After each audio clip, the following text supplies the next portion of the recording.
जय हिंद दोस्तों, आपके अपने ट्यूशन चैनल कोचिंग क्लास में आपका स्वागत है। आज फिर कक्षा 9 में हम गणित विषय को लेकर आए हैं, जिसमें आपको पढ़ाना है परमेय संख्या के हर का परमेयीकरण।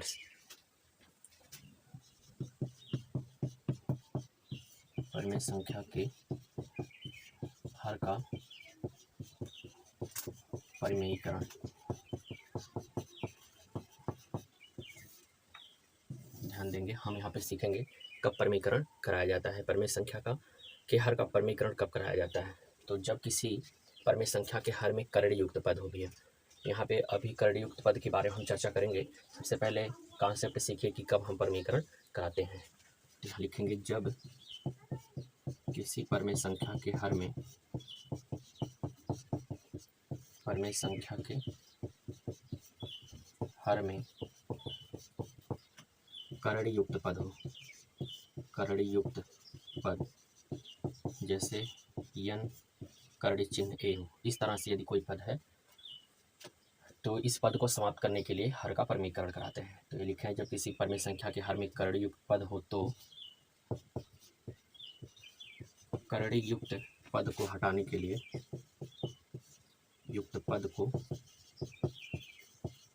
के लिए कर्ण युक्त पद के संयुग्मी व्यंजक से कर्ण युक्त पद के संयुग्मी व्यंजक से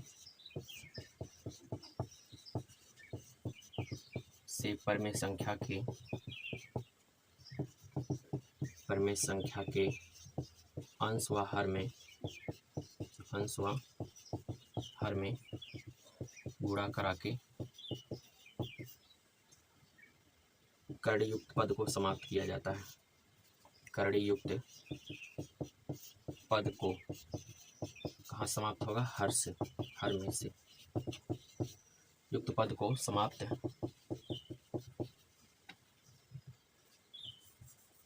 कर्ण युक्त पद को समाप्त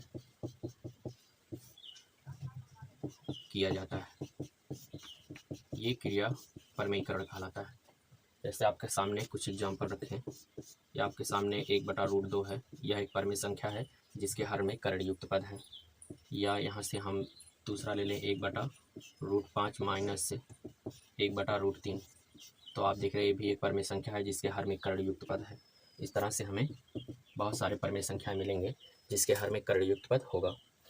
तो ध्यान देंगे, जब किसी परमेय संख्या के हर में एक पद हो, कर्ण युक्त एक पद हो, तो उसी पद से अंश और हर में गुणा करा के हर से कर्ण युक्त पद को समाप्त किया जाता है। और जब किसी परमेय संख्या के हर में दो पद अकर्ण युक्त पद बने तो उसके संयुग्मी व्यंजक से अंश और हर में गुणा करा के हर से कर्ण युक्त पद समाप्त किया जाता है। यहाँ पे ध्यान में रखेंगे कि जो हर में कर्ण युक्त पद होगा उसका संयुग्मी व्यंजक लिखने के लिए इस संख्या में कोई परिवर्तन नहीं करेंगे, बस इसके चिन्ह में परिवर्तन कर देंगे। माइनस रहेगा तो संयुग्मी व्यंजक में प्लस निशान हो जाएगा, और अगर प्लस रहेगा तो संयुग्मी व्यंजक में माइनस निशान रहेगा। कन्फर्म होगा भैया? हम यहाँ पे एग्जाम्पल जो दिए हैं इसके हर से कर्ण युक्त पद समाप्त करेंगे। तो सबसे पहले हम पढ़ेंगे कि कर्ण युक्त पद होता क्या है। यदि एक कोई वास्तविक संख्या हो, ये कोई क्या हो? वास्तविक संख्या हो तथा यन धनात्मक पूर्णांक हो। यन क्या हो? धनात्मक पूर्णांक हो। धनात्मक पूर्णांक हो तो a की पावर 1/n को यन कर्ण चिन्ह ए व्यक्त किया जाता है, जो एक वास्तविक संख्या होती है। a की पावर 1/n बराबर यन कर्ण चिन्ह ए एक वास्तविक संख्या है। एक वास्तविक संख्या है। इसे ही अर्थात यन कर्ण चिन्ह ए को कर्ण पद कहते हैं। क्या कहते हैं? कर्ण पद कहते हैं। कन्फर्म है भैया? जहाँ बटायन ये लिखा गया ना, a की पावर 1/n, इसे कर्ण घात कहेंगे। ये कर्ण क्या है? कर्ण घात है। इस तरह से सिंबल जो बना है इसे कर्ण चिन्ह कहते हैं, अर्थात ये कर्ण चिन्ह है। और a है ये कर्ण राशि। कन्फर्म हो भैया? तो आपको कर्ण पद क्या होता है इसके बारे में जानकारी प्राप्त हुई। हमने कहा यदि कोई एक धनात्मक कोई वास्तविक संख्या हो और यन एक धनात्मक पूर्णांक हो तो a की पावर 1/n को यन करड़ी a व्यक्त कर सकते हैं। यह एक वास्तविक संख्या है और इसे ही करड़ी पद कहते हैं। यहाँ पे आपको बताया गया a की पावर 1/n था, तो 1/n जो है इसे करड़ी घात कहेंगे। ये जो इस तरह से सिंबल बना है इसे करड़ी चिन्ह कहते हैं और एक करड़ी राशि होती है। कन्फर्म है भैया? तो आपको करड़ी पद के बारे में जानकारी प्राप्त हुई। यहाँ से हम फिर से बात करेंगे। बताया गया जब किसी परिमेय संख्या के हर में करड़ी युक्त पद हो, यानी इस तरह से पद हो, तो करड़ी युक्त पद समाप्त करने के लिए या हटाने के लिए करड़ी युक्त पद के संयुग्मी व्यंजक से परिमेय संख्या के अंश और हर में गुणा कराते हैं, जिससे करड़ी पद समाप्त हो जाता है ना भैया? इसी क्रियाविधि को हर का परिमेयीकरण कहते हैं। यहाँ पे आपके सामने एक एग्जाम्पल लिखा गया 1/√2 और दूसरा एग्जाम्पल 1/√5 माइनस √3। यहाँ पे आप देख रहे हैं परिमेय संख्या के हर में एक करड़ी युक्त पद है और यहाँ पे दो करड़ी युक्त पद है। एक करड़ी युक्त पद की स्थिति में हर का परिमेयीकरण कराने के लिए इसी पद से, जो हर में एक करड़ी युक्त पद होगा, उसी पद से अंश और हर में गुणा कराते हैं। और यदि दो पद का करड़ी युक्त पद हो हर में तो उसके संयुग्मी व्यंजक से अंश और हर में गुणा कराते हैं। तो आइए देखा जाए एग्जाम्पल के माध्यम से हर का परिमेयीकरण कैसे करेंगे। तो भाई ये पहला क्वेश्चन है 1/√2 के हर का परिमेयीकरण कीजिए। तो आपको यही बताया गया कि यदि किसी परिमेय संख्या के हर में करड़ी युक्त पद हो, अगर एक पद है तो उसी पद से अंश और हर में गुणा कराते हैं, अगर दो पद रहेगा तो इसके संयुग्मी व्यंजक से अंश और हर में गुणा कराते हैं। तो यहाँ पे दिया है, क्या दिया है, एक परिमेय संख्या और ये परिमेय संख्या है 1/√2। ठीक भैया? इसके हर का परिमेयीकरण कराना है तो यहाँ लिखेंगे हर का परिमेयीकरण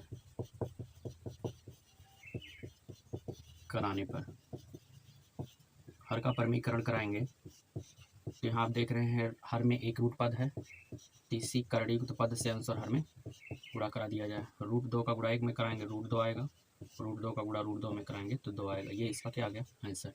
यही इसका आंसर हो गया। आप देख रहे हैं ना, इसके हर से करड़ी युक्त पद समाप्त हो गया। समझ पा रहे हैं भाई?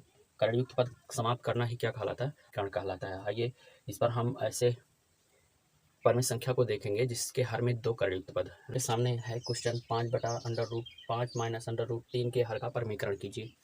तो यहाँ पर देखिए कैसे करेंगे हर का परिमेयीकरण का सॉल्यूशन, ध्यान से देखेंगे।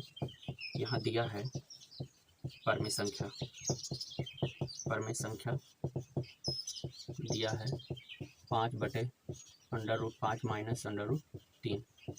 आप देख रहे हैं इस परिमेय संख्या के हर में दो पद का करड़ी युक्त पद है, तो यहाँ पे हम इसके संयुग्मी व्यंजक से अंश और हर में गुणा कराएंगे।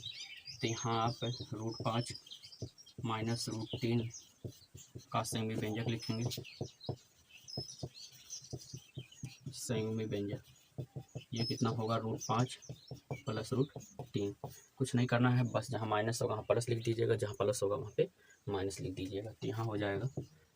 अब ये संयुग्मी व्यंजक हो गया। अब लिखेंगे तो परिमेय संख्या के अंश व हर में, उपरोक्त परिमेय संख्या के अंश व हर में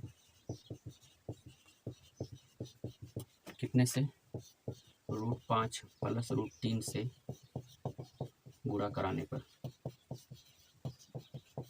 गुणा कराएंगे तो यहाँ मिलेगा 5/√5 माइनस √3 पहले से। यहाँ आपको प्राप्त होगा इसके संयुग्मी व्यंजक से अंश और हर में गुणा, तो √5 प्लस √3 बटे √5 प्लस √3। कन्फर्म है भाई? अब अंश का गुणांश में कराएंगे तो 5 गुणे √5 प्लस √3 और हर का हर में गुणा कराएंगे तो यहाँ प्राप्त होगा √5 माइनस √3 गुणे √5 प्लस √3। कन्फर्म है भैया? अंश में ऐसे ही रहने दीजिए आप, 5 गुणे √5 प्लस √3 ऐसे रहने देते हैं। हर में फार्मूला लगा देंगे a minus B into plus B का, और a minus B into A plus B बराबर होता है a² माइनस b²। यहाँ a के स्थान पे √5 है तो √5 का वर्ग लिखेंगे, और माइनस b के स्थान पे √3 है तो √3 का वर्ग लिखेंगे। हाँ, अब यहाँ लिख देते हैं, अंश को ऐसे रहने देते हैं 5 गुणे √5 प्लस √3, और हर में देखिए √5 का वर्ग 5 होगा और √3 का वर्ग 3 होगा। यहाँ मिलेगा 5 गुणे √5 प्लस √3 बटे 5 में से 3 घटाई कितना आ जाएगा, 2। इसी को हम 5/2 गुणे √5 प्लस √3 लिख सकते हैं।